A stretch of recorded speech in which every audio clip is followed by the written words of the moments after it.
Hey everybody, it's Rick here. Welcome to Uncommon Communion. I appreciate your joining me for a later in the day message on this Wednesday.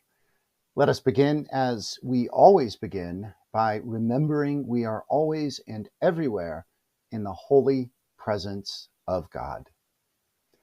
So this message is actually going to be different than if I had recorded it earlier in the day. So I took work off today, and if you read my blog, my post yesterday, or for this morning, wrote it last night, you'll see why, and I'll share that with you here in just a moment. But I had some time this morning, not enough. I was running a little late. Nevertheless, I was going to record right after I got up this morning and saw the headline, which was, I think, not surprisingly and importantly, and I think a little problematically, Jeffrey Goldberg released the full transcripts of the Signal conversation that he was invited incorrectly to be a part of. Now, you, I'm sure, are following the story, and you know that the White House and the administration, the regime, the Trump regime, was lying about what they were doing in this Signal chat.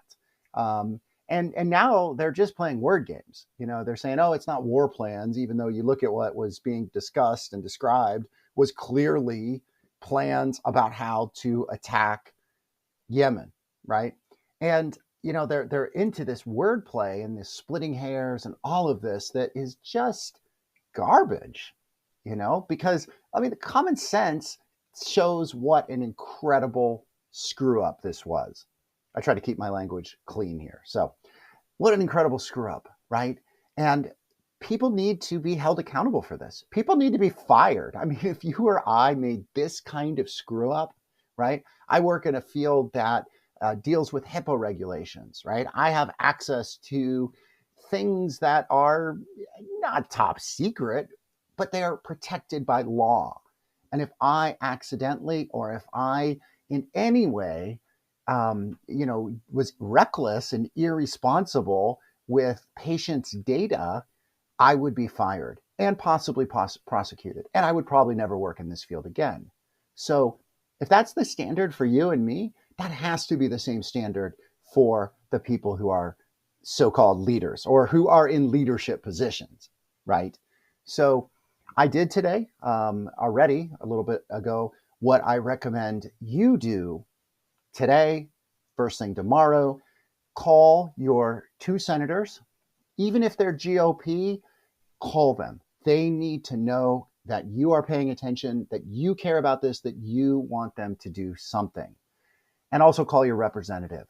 My representative in Ohio 3 is a Democrat. My two state senators, or excuse me, federal senators, national senators, US senators are both Republican. And I called all three today. Left messages for the senators, talked to an aide at my representative's office, suggested also that my representative hold a face-to-face town hall meeting. And this aide said that she is going to, my representative Joyce Beatty, and also recommended that she go on to Substack and do some interviews here. Because again, I don't know if you watch some of the things I've been watching, things like The Bulwark, things like Midas, Mighty, just to name a few. Jim Acosta, I was just watching him with Pete Buttigieg. It's a lot of representatives are starting to go on there. And I would like to see the diversity that my representative, a Black woman who has been engaged in civil rights and justice and really important work across her career, I would like to see her speaking and representing. So call folks. You can look their numbers up on the website. There is a switchboard number. You can call just the switchboard, even if you don't know who your people are. If you just call up and say, I'm from whatever state, they will connect you to who you need to connect to. So enough of that. I want to share why I was unable to record earlier today and why I'm recording now. And it was because I was at a funeral today. And a funeral for a 21-year-old. I have two children. My youngest is 21, and she knew tangentially the young man who was buried today. And I'm not going to go into details about the family or the cause or any of that, because that's not mine to say. And what I want to share and what I want to say is how important community is, and how I saw that today. I saw the parents, and I know this family through my work at a winery. I think I've shared that I work Saturdays. I've been working for 12 years, Saturdays, pretty much every Saturday, at this local winery. And you really get to know people there. And I've gotten to know the parents of this young man through the winery. And last night at the calling hours, and then today at the funeral, there were people who, from this venue, this business, this wine bar, who were there supporting them, supporting the parents. So that's a community. These parents don't seem to have a strong church community or a civic community, but they have a community, and that's what matters. And the community came out for them, and we will continue to come out for them. The young man's, the parents have a son who's a little bit older, slightly older than my oldest child, and his friends were there, and to just see their support, and then afterwards, no surprise, we went to the winery and had a gathering, and to just see them talking and laughing and telling stories, and it just really warmed my heart, because I believe so strongly that God is present always, and especially in community, especially in connection, right? Especially when we are able to show love and kindness and compassion and caring for each other. God is present. And I saw that today. I felt that today. And I know that the family did. I know the celebrant who led the service at the funeral home before the burial,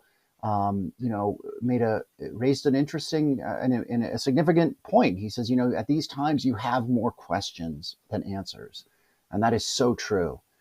All of the questions, if you are a person of faith or if you're not, there are all these questions, the biggest questions, right, of life and death, and why does this happen, and how can a 21-year-old suddenly pass, all of that. And yet, I think there were some significant answers today as well. And the answer is love. It always is love. Because when we love one another, we are doing as God does for us, and we are being God-like, or like God, to others. So this morning, as I was preparing for this, I pulled out a prayer book. Preparing for going to the funeral, I pulled out a prayer book. Father Ed Hayes, he is our planetary pilgrim guru, our teacher, our inspiration.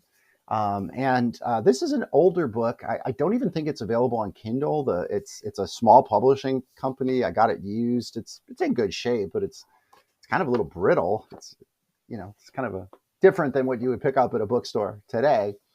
But I don't use it enough.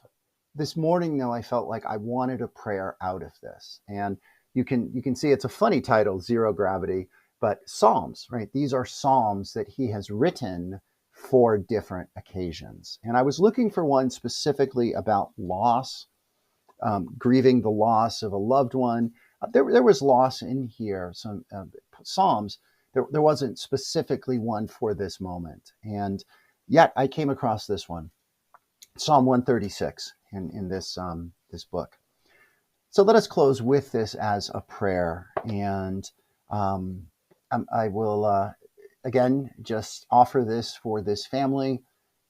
Let this be the prayer for them and the prayer for all of us in the midst of these really difficult, troubling times, at a governmental, the highest level in our country. We still and must have nourishment, I believe.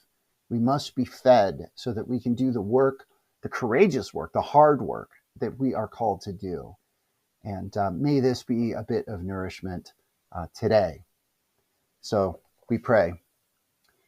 Heaven is not up beyond the skies, far distant from planet Earth, a million miles away from us.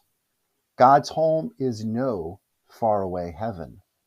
Probing space with robot ships and far-seeing telescopes, even humans in soaring spacecraft have not found God in the heavens.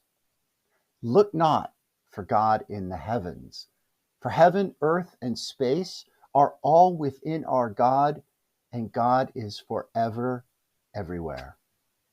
To find God, simply open your eyes.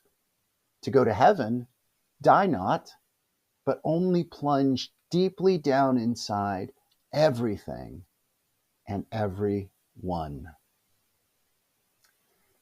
Yeah, I love those words. Deeply plunge down inside everything and everyone to find God. So may you do such today. Blessings and peace. Be well.